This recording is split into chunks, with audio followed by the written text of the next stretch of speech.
Of course, one of the nice things about living in Colorado is that we have a choice in how to get high. It's always good to have choices.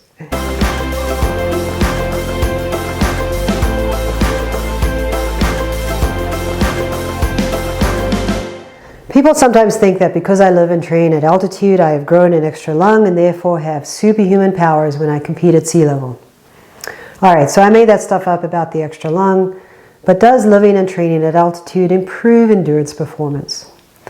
Living high and training high was the first type of altitude training adopted by Western athletes following the dominance of Eastern African athletes at the 1968 Olympic Games. East African athletes lived and trained at moderate altitudes, and the thinking was that this conferred a competitive advantage.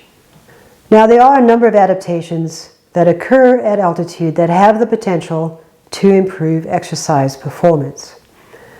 First, following acclimatization, there is an increased production of EPO, which in turn results in higher red blood cell volume and/or hemoglobin mass. In the study, for example, they found that after 20 days at altitude, there was a 5% increase in hemoglobin mass.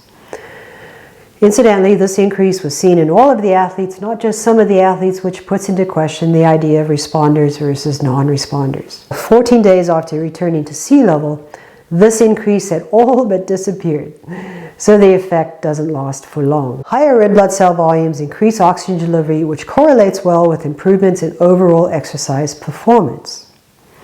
However, this expansion can also be achieved with just training. Thus, the question is, does altitude impose an additional training stimulus and benefit above and beyond what can be acquired by just training at sea level? This is a question of some debate in the research. Other proposed adaptations that could contribute to improved performance is an increase in economy and buffering systems. Now, there are downsides to living and training at altitude, and one is a detraining effect. This occurs because of a reduction in the quality of training. For example, if I normally run at a 6-minute pace at sea level for a given heart rate, then my pace at altitude is now a bit slower, 6:15 or 6:30 pace for the same heart rate.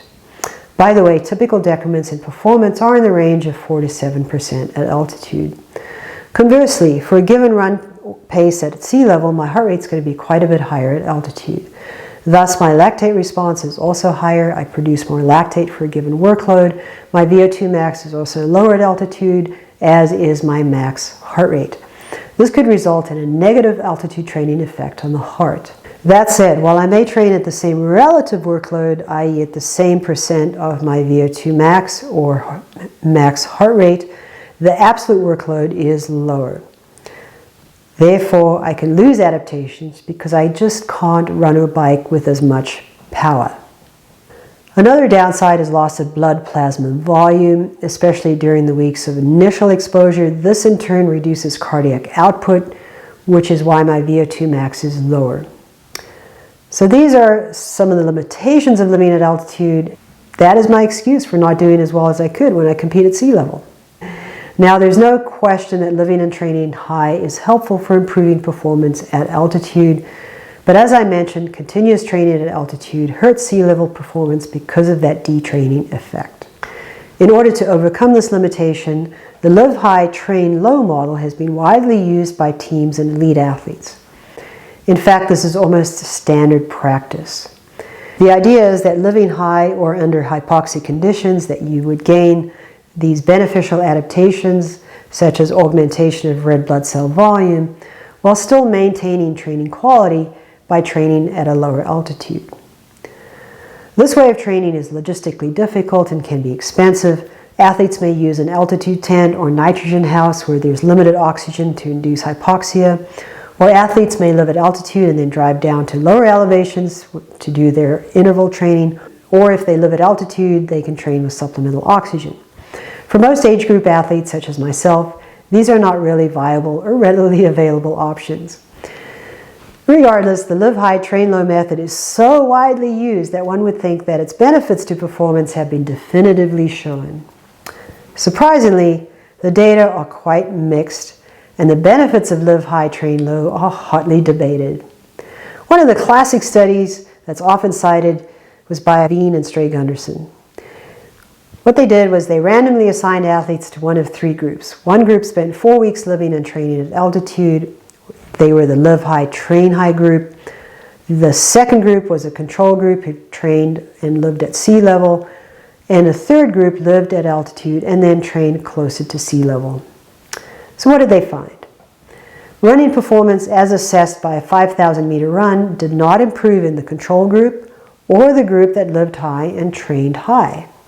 The only group that saw improvements was the group that lived high and trained low. So this would suggest a performance benefit with altitude. However, what might have confounded the results is that the training effort was not matched, i.e. the training effort was slightly higher for the Live High, Train Low group. Nevertheless, the study led to a lot of excitement and a plethora of follow-up studies. Not all of the studies were well designed. Differences in outcomes could be due to using well-trained versus elite athletes. Elite athletes may just be less responsive to a given stimulus, for example. Or maybe the athletes in the studies didn't train long enough at high altitude or didn't train at a high enough altitude. It appears that exposure should be for at least 3 to 4 weeks at altitude, and the altitude should be between 2,100 and 3,000 meters or 6,900 to 9,000 feet. More importantly, these studies also suffer, though, from a lack of subjects being blinded. Thus, some of the performance improvements could be attributable to a placebo effect, i.e. there's a general expectation of performance improvements on the part of the altitude group. Additionally, there could also be a nocebo effect on the part of the low altitude group, i.e. they have the expectation of performing worse because they are at lower altitude. It is really hard sometimes to tease out real versus placebo effects. But practically speaking, if there is an improvement in performance as a result of a placebo effect or otherwise, well, who cares? Well, actually, science cares. To try to tease out these differences, Sieberman et al. Did a nicely designed study in 2012. They had one group of athletes live for 4 weeks in rooms flushed with either normal air, the placebo group, or rooms flushed with nitrogen to simulate living at 3,000 meters or 9,000 feet. Both groups were blinded such that the athletes were not aware if they were in the altitude group or not. Both groups then underwent similar training at normal altitude. They were then tested on measures of hemoglobin mass, VO2 max, economy, and time trial performance. So time trial performance improved by 5% in both groups. Hemoglobin mass and economy did not differ between the low and high living groups. VO2 max improved slightly in both groups. But again, there was no difference between the groups.